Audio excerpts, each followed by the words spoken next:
Bueno, ¿cómo están? Vamos a seguir con el capítulo uno de esta parte 2.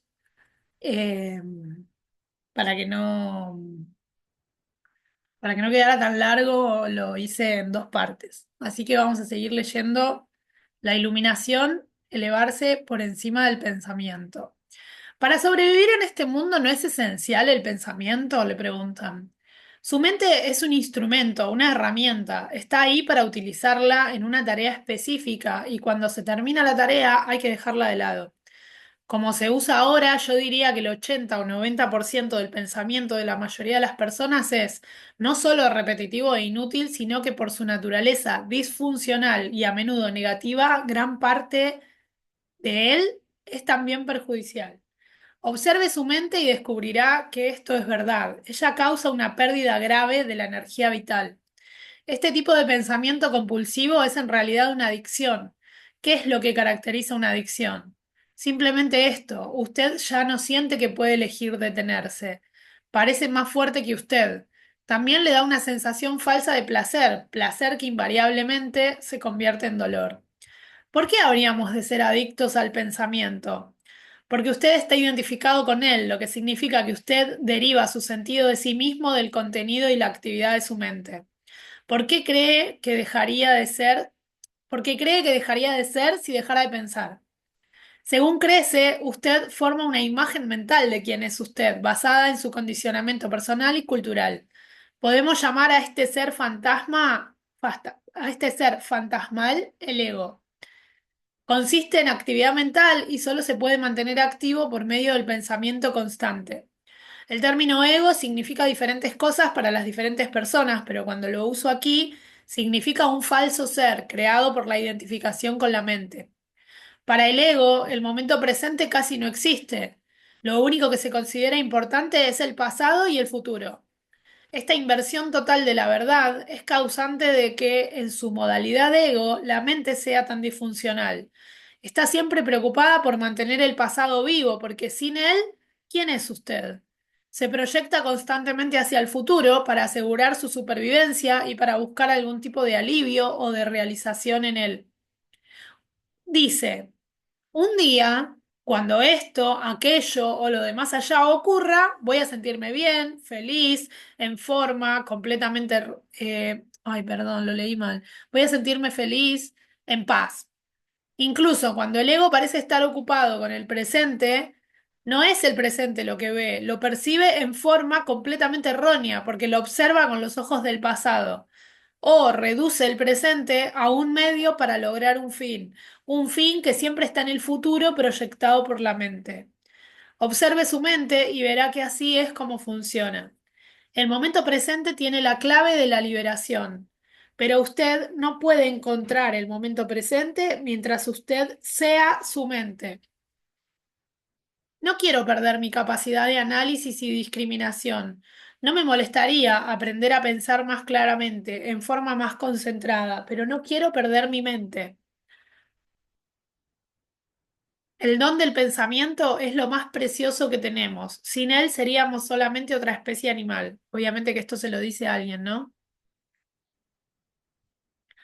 El predominio de la mente no es más que una etapa en la evolución de la conciencia. Necesitamos pasar urgentemente a la próxima etapa. Si no, seremos destruidos por la mente, que se ha convertido en un monstruo. Hablaré con más detalles sobre esto después. Pensamiento y conciencia no son sinónimos. El pensamiento es solo un pequeño aspecto de la conciencia. El pensamiento no puede existir sin la conciencia, pero la conciencia no necesita el pensamiento. Eso me parece re importante, chicos. Vamos a hacer mucho hincapié en esto.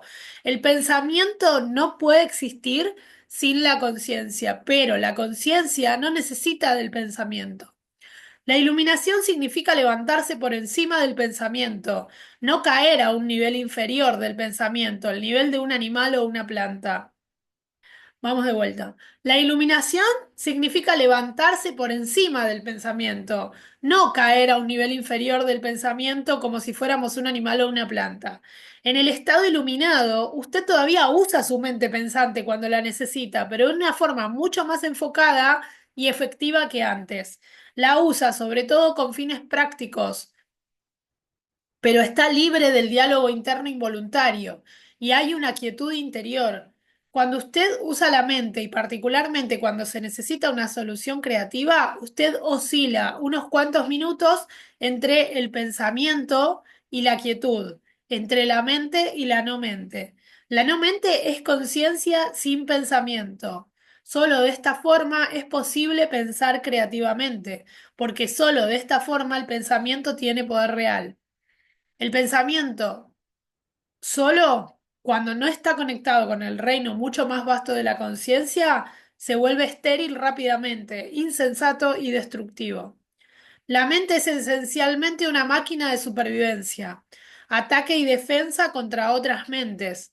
Recoger, almacenar, analizar información, eso es en lo que es buena, pero no es creativa en absoluto.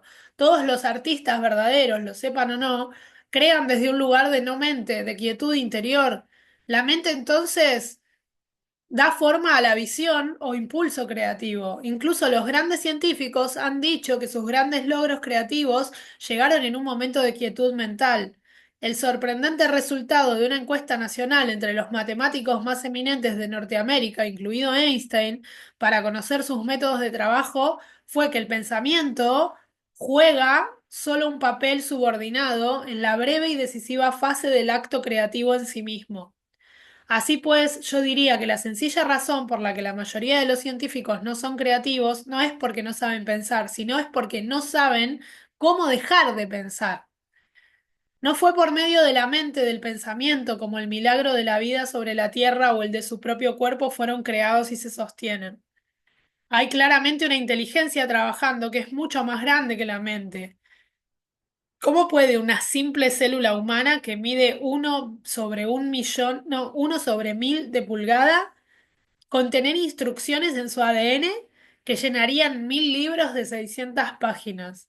Cuanto más aprendemos sobre el funcionamiento del cuerpo, más descubrimos cuán vasta es la inteligencia que funciona en él y qué poco conocemos.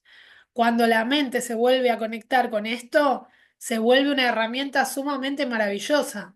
Entonces le sirve a algo más grande que ella misma. Vamos a la parte de las emociones ahora. La emoción, la reacción del cuerpo a su mente. Y las emociones, me siento atrapado en mis emociones más que en la mente. Esto, hace poco tuve como un- una conciencia sobre esto que luego, si no queda muy largo, se las voy a contar. Vamos a leer primero. La mente en la forma en la que uso la palabra no es solamente el pensamiento. Incluye sus emociones, así como todos los patrones de reacción inconscientes del tipo mental emocional. La emoción surge en el punto en el que se encuentran la mente y el cuerpo. Es la reacción del cuerpo a su mente, o podríamos decir un reflejo de su mente en el cuerpo. Por ejemplo, un pensamiento de ataque o un pensamiento hostil creará un aumento de energía en el cuerpo al que llamamos cólera. El cuerpo se alista a luchar. El pensamiento de que usted está siendo amenazado física o psicológicamente hace que el cuerpo se contraiga. Y ese es el aspecto físico de lo que llamamos miedo. La investigación ha mostrado que las emociones fuertes incluso producen cambios en la bioquímica del cuerpo. Estos cambios bioquímicos representan el aspecto físico o material de la emoción. Por supuesto, usted no es consciente habitualmente de todos sus patrones de pensamiento y a menudo solo observando sus emociones puede hacerlos conscientes. Cuanto más identificado esté con su pensamiento, sus gustos y sus odios, sus juicios e interpretaciones, es decir, cuanto menos presente esté como la conciencia que observa, más fuerte será la carga de energía emocional, sea usted consciente de ella o no. Si usted no puede sentir sus emociones, si está desconectado de ellas, eventualmente las experimentará en un nivel puramente físico como un problema o un síntoma físico. Se ha escrito mucho sobre esto en los últimos años, así que no necesitamos entrar en ello aquí. Un patrón emocional inconsciente puede incluso manifestarse como un evento externo que aparentemente le sucede a usted. Por ejemplo, he observado a la gente que lleva mucha ira sin ser consciente de ella y sin expresarla, tiene más posibilidad de ser atacada verbal e incluso físicamente que otras por otras personas iracundas y a menudo sin razón aparente. Y sí, acá aparece lo que es la proyección, ¿no? Cuando uno no integra algo que es propio y no se hace cargo, lo proyecta y se le muestra por fuera. Em, Tienen una fuerte emanación de ira que ciertas personas la reciben subliminalmente y que dispara su propia ira latente, tal cual. Si usted tiene dificultad para sentir sus emociones, empiece por concentrar su atención en el campo de la energía interior de su cuerpo. Sienta el cuerpo desde adentro. Esto también lo pondrá en contacto con sus emociones. Exploraremos esto con detalle más adelante. Usted dice que una emoción es el reflejo de la mente en el cuerpo. Pero a veces hay un conflicto entre ambos. La mente dice no, mientras que la emoción dice sí o al contrario. Si usted quiere conocer realmente su mente, el cuerpo le va a dar siempre un reflejo verdadero. Así que observe la emoción o más bien siéntala en el cuerpo. Si hay un conflicto aparente entre ellos, el pensamiento será la mentira y la emoción será la verdad. No la verdad última sobre quién es usted, pero sí la verdad relativa del estado mental de ese momento. El conflicto entre los pensamientos superficiales y los procesos mentales inconscientes es ciertamente común. Puede que usted ni siquiera sea capaz de traer a la conciencia en forma de pensamiento su actividad mental inconsciente, pero ésta siempre se refleja en el cuerpo como una emoción, y de esto sí puede ser consciente. Observar una emoción de este modo es básicamente lo mismo que escuchar u observar su pensamiento como lo describí anteriormente. La única diferencia es que mientras un pensamiento está en su mente, una emoción tiene un fuerte componente físico, por lo tanto se siente primariamente en el cuerpo. Entonces usted puede permitir que la emoción esté ahí sin ser controlado por ella. Acá es muy parecido a lo que dice con la desidentificación de la mente y del pensamiento, ¿no? Uno puede sentir una emoción sin sentirse identificado por esa emoción, eh, sin ser controlado por ella. Usted ya no es la emoción, usted es el observador, la presencia que observa. Si usted practica esto, todo lo que es inconsciente en usted saldrá a la luz de la conciencia. Así pues, observar nuestras emociones es tan importante como observar nuestros pensamientos. Sí, convierta en un hábito preguntarse a sí mismo, ¿qué pasa dentro de mí en este momento? Esta pregunta lo orientará en la dirección correcta, pero no analice, simplemente observe, enfoque su atención en el interior, sienta la energía de la emoción. Si no hay emoción presente, lleve su atención más profundamente al campo de energía interior de su cuerpo. Esa es la puerta de entrada al ser. Una emoción habitualmente representa un patrón de pensamiento amplificado y energizado, y puesto que a menudo es una carga energética excesiva, no es fácil inicialmente permanecer presente lo necesario para poder observarlo. Quiere apoderarse de usted y generalmente lo logra, a menos que haya suficiente presencia en usted. Si usted es empujado a la identificación inconsciente con la emoción por falta de presencia, lo que es normal, la emoción temporalmente se convierte en usted. A menudo se crea un círculo vicioso entre el pensamiento y la emoción. Se alimentan recíprocamente. Esto era lo que les quería contar, que hace un tiempo me di cuenta de eso. Ahora termino de leer y se los cuento. El patrón de pensamiento crea un reflejo magnificado de sí mismo en forma de emoción, y la frecuencia vibratoria de la emoción continúa alimentando el patrón de pensamiento original. Al permanecer mentalmente en la situación, evento o persona que percibimos como causa de esa emoción, el pensamiento le brinda energía a la emoción, que a su vez energiza el patrón del pensamiento y así sucesivamente. Es una bola de nieve que se hace cuando no tenemos la presencia para darnos cuenta y cortar esa retroalimentación que se genera entre la emoción y el pensamiento. Básicamente todas las emociones son modificaciones de una emoción primordial, indiferenciada, que tiene su origen en la pérdida de conciencia de quién es usted más allá del nombre y de la forma. Por su naturaleza indiferenciada, es decir, es difícil encontrar un nombre que describa precisamente esta emoción. miedo, entre comillas, se aproxima, pero además de una sensación continua de amenaza, también incluye un profundo sentido de abandono y falta de plenitud. Puede ser mejor usar un término que es indiferenciado al igual que esta emoción básica y llamarla simplemente sufrimiento. Una de las principales tareas de la mente es combatir o suprimir este sufrimiento emocional, lo cual es una de las razones para su incesante actividad, pero todo lo que puede lograr es ocultarlo temporalmente.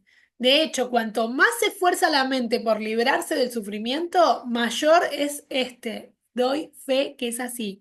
La mente nunca puede encontrar una solución ni puede permitirse dejar que usted la encuentre, porque ella misma es una parte intrínseca del problema. Claro, ese es el engaño.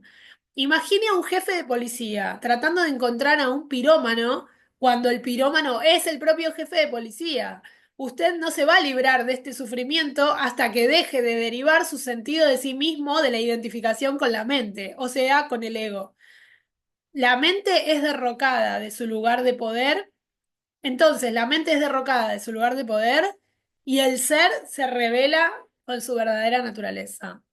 Sí, ya sé lo que me va a preguntar. Y las emociones positivas, como el amor y la alegría, son inseparables del estado natural de conexión interior con el ser. Los destellos de amor y alegría o los momentos breves de profunda paz son posibles siempre que hay una brecha en la corriente del pensamiento. Para la mayor parte de las personas, tales brechas ocurren raramente y solo por accidente, en momentos en los que la mente se queda sin palabras, a veces disparada por la belleza extraordinaria, por un esfuerzo físico extremado o incluso por un gran peligro. Súbitamente hay quietud interior y en esa quietud hay una sutil pero intensa alegría, hay amor, hay paz. Habitualmente estos momentos se viven muy brevemente, puesto que la mente vuelve rápidamente a tomar su actividad ruidosa que llamamos pensamiento. El amor, la alegría y la paz no pueden florecer hasta que usted se haya liberado del dominio de la mente, pero no son lo que yo llamaría emociones. Reposan más allá de las emociones, en un nivel mucho más profundo. Así que usted tiene que hacerse completamente consciente de sus emociones y ser capaz de sentirlas antes de poder sentir lo que hay más allá de ellas. Emoción significa literalmente perturbación. La palabra viene del latín emovere, que significa perturbar. El amor, la alegría y la paz son estados profundos del ser, o más bien tres aspectos del estado de conexión interior con el ser. Como tales, no tienen contrarios. Esto se debe a que surgen de más allá de la mente. Las emociones, por otra parte, al ser parte de la mente dualista, están sujetas al juego de los contrarios. Esto significa sencillamente que usted no puede tener bien sin mal. Claro, la polaridad. Así pues, en la condición no iluminada identificada con la mente, lo que a veces se llama erróneamente alegría, es el breve placer habitual del ciclo continuamente alternante del sufrimiento-placer. El placer se deriva siempre de algo que está fuera de usted, mientras que la alegría surge de adentro. Lo mismo que le brinda placer hoy puede brindarle dolor mañana o puede abandonarlo. Así que su ausencia le traerá dolor. Y lo que a menudo se llama amor puede ser placentero y estimulante por un tiempo, pero es un asidero adictivo, una condición extremadamente menesterosa que puede convertirse en su contraria en un instante. Muchas relaciones amorosas, después de pasada la euforia inicial, de hecho oscilan entre el amor y el odio, la atracción y el ataque. El verdadero amor no conlleva sufrimiento. ¿Cómo podría? No se convierte súbitamente en odio, ni la verdadera alegría se convierte en dolor. Como dije, incluso antes de que usted esté iluminado, antes de liberarse de su mente, puede tener destellos de verdadera alegría, verdadero amor o una profunda paz interior, tranquilos, pero vibrantemente vivos. Estos son aspectos de su verdadera naturaleza, que está habitualmente oscurecida por la mente. Incluso en una relación adictiva normal, puede haber momentos en los que la presencia de algo más genuino, algo incorruptible, puede sentirse, pero serán solo atisbos, que se ocultarán pronto por la interferencia de la mente. Entonces puede parecer que usted tuvo algo muy precioso y lo perdió, O su mente puede convencerlo de que en todo caso fue una ilusión. La verdad es que no fue una ilusión y usted no puede perderlo. Es parte de su estado natural, que puede estar oscurecido, pero nunca destruido por la mente. Incluso cuando el cielo está cubierto de nubes densas, el sol no ha desaparecido. Está todavía más allá, del otro lado de las nubes. El Buda dice que el dolor o el sufrimiento surgen por el deseo y que para liberarnos del sufrimiento tenemos que cortar los lazos del deseo. Todos los deseos son expresiones de la mente que busca la salvación o la realización en las cosas externas y en el futuro como sustituto de la alegría del ser. Mientras yo sea mi mente, soy esos deseos, esas necesidades, carencias, apegos y aversiones. Y fuera de ellos no hay yo, excepto como una mera posibilidad, un potencial no logrado, una semilla que todavía no ha brotado. En ese caso, incluso mi deseo de ser libre o iluminado es solo otro anhelo de realización o plenitud en el futuro. Así que no busque llegar a ser libre del deseo o lograr la iluminación. Vuélvase presente. Esté ahí como observador de la mente. En lugar de citar al Buda, sea el Buda, sea el despierto, que es lo que la palabra Buda significa. Los seres humanos han estado en las garras del sufrimiento durante millones de años. Desde que cayeron del estado de gracia, entraron en el reino del tiempo y la mente y perdieron la conciencia del ser. En ese punto empezaron a percibirse a sí mismos como fragmentos sin significado en un universo ajeno, separados de la fuente y de los demás. El sufrimiento es inevitable mientras usted esté identificado con su mente, es decir, mientras usted esté inconsciente, espiritualmente hablando. Hablo aquí principalmente del sufrimiento emocional, que es también la causa principal del sufrimiento físico y de las enfermedades físicas. El resentimiento, el odio, la autocompasión, la culpa, la ira, la depresión, los celos y así sucesivamente, incluso la más leve irritación, son todas formas del sufrimiento.